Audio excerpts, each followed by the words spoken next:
I'm glad you're here at Beyond 60 Stories, where every life has a story to tell.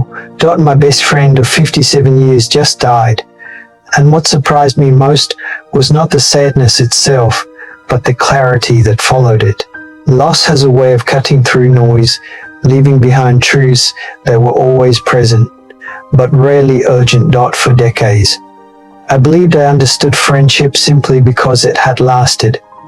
I assumed time itself was proof of depth, that shared history guaranteed understanding, and that there would always be another chance to say what mattered. What I did not realize was how much I was postponing, not out of neglect but out of comfort. In today's video, we're exploring what a lifetime of friendship teaches only at the end, what love reveals when it can no longer be expressed, and what I learned too late. Not because I was careless, but because I thought there was time. Before we begin, tap the like button and subscribe to Beyond 60 Stories. This channel exists for reflection, not instruction, and for conversations that continue quietly long after the video ends. Let me begin with what I believe friendship was, and why that belief remained incomplete for most of my life. Lesson 1. Mistaking time together for emotional presence. For many years, I believed that longevity itself was the highest form of closeness. 57 years felt like proof that nothing essential was missing. We had shared seasons, routine, disappointments, and celebrations. We knew each other's habits well enough to anticipate reactions before they appeared. And because the friendship endured, I assumed it was fully lived. What I did not see was how easily familiarity can replace attentiveness over time. We spoke more about logistics than inner life. Conversations became efficient, predictable, and safe. We laughed at the same stories, referenced the same memories, and avoided subjects that felt unnecessary or heavy. There was comfort in this rhythm, and also quiet distance. Emotional presence requires effort the familiarity does not. It asks for curiosity even when we believe we already know the answer. It asks for listening that is not shaped by expectation, but when time stretches generously ahead, it becomes easy to believe that presence can wait. I now see how often I substituted assumption for attention. I assumed he knew what he meant to me because we had history. I assumed silence meant contentment. I assumed that shared experience had already said what needed to be said in reality. Shared time does not automatically deepen connection. It only creates opportunity. Friendship, like love, does not fade dramatically. It thins quietly. It remains functional, pleasant, and familiar, while gradually losing depth. Nothing breaks, nothing demands repair, and so nothing feels urgent. It was only after his death that I realized how many moments I had treated as permanent simply because they were repeated. I had mistaken durability for depth and durability, while comforting does not replace presence. This was not regret born of conflict or failure. It was regret born of assumption. The assumption that time itself would hold what attention did not. Lesson 2. Waiting to say what should not be delayed. There is a common belief that meaningful words gain value through rarity, that they should be saved for special occasions, important moments, or emotional necessity. Many people believe restraint is respect, and that speaking often risks diminishing meaning. But what goes unspoken does not remain intact. It changes shape. Affection held back does not stay warm. Appreciation unexpressed does not remain understood. It fades quietly, not because it is unwanted, but because it is unconfirmed. In long friendships, people often assume understanding replaces expression.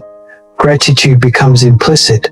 Care becomes habitual, and because nothing appears broken, language grows sparse. Yet human connection does not feed on implication. It feeds on recognition.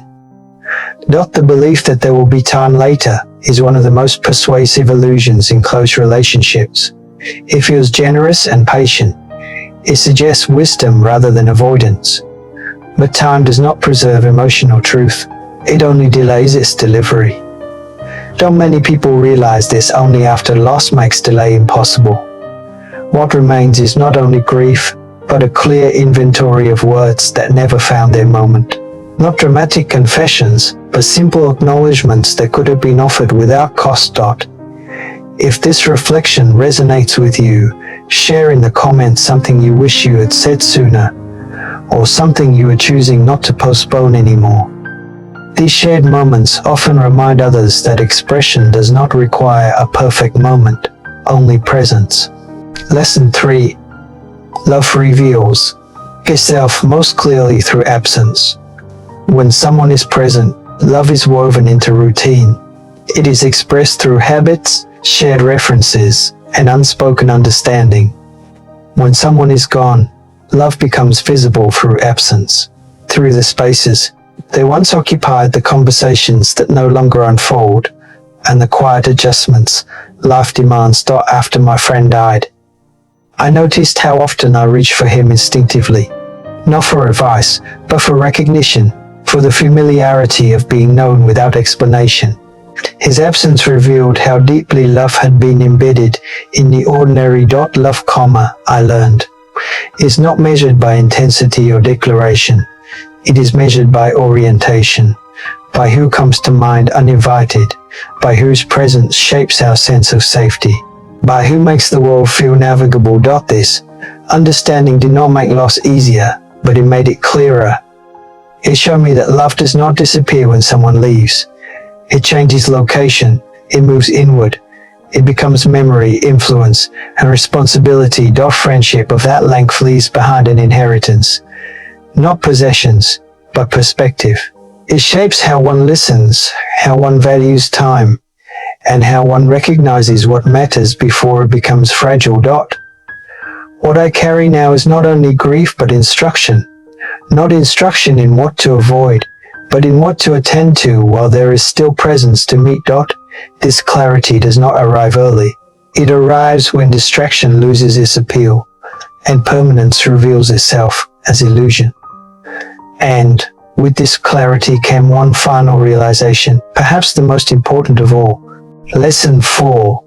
Living friendship. While it is still alive, loss teaches by subtraction, not by instruction.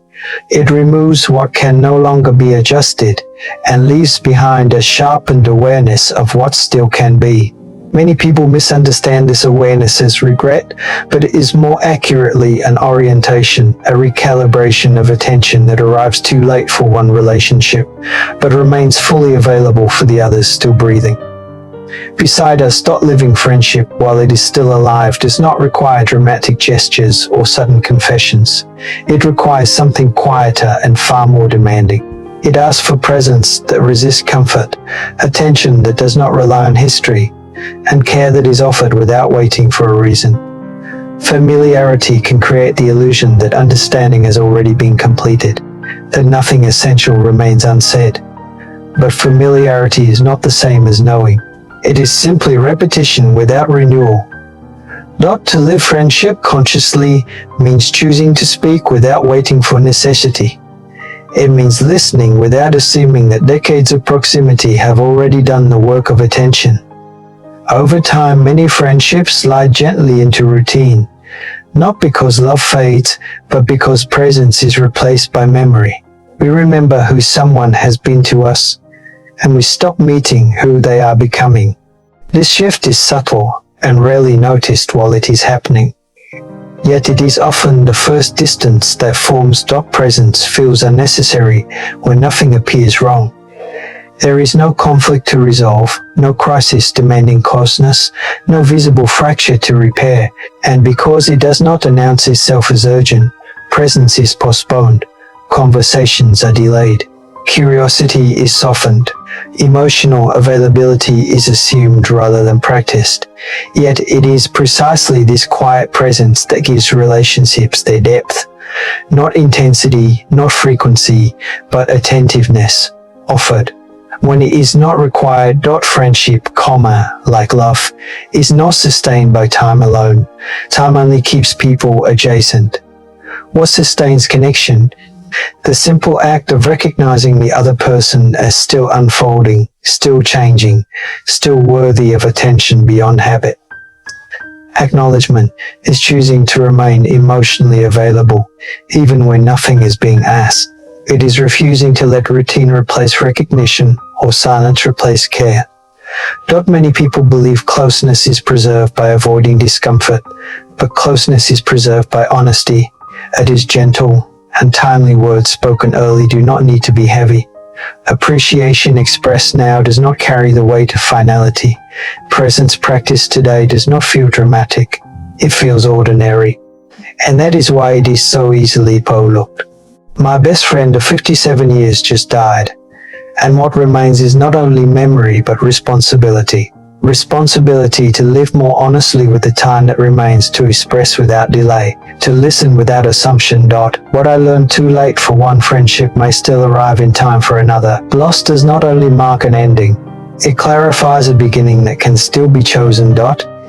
If this reflection stayed with you, consider liking the video and subscribing to Beyond 60 Stories. And tell us in the comments what you would like this channel to explore next. What questions feel closest to the surface now in this season of your life? Thank you for listening and for bringing your own years of friendship, loss and understanding into this shared moment.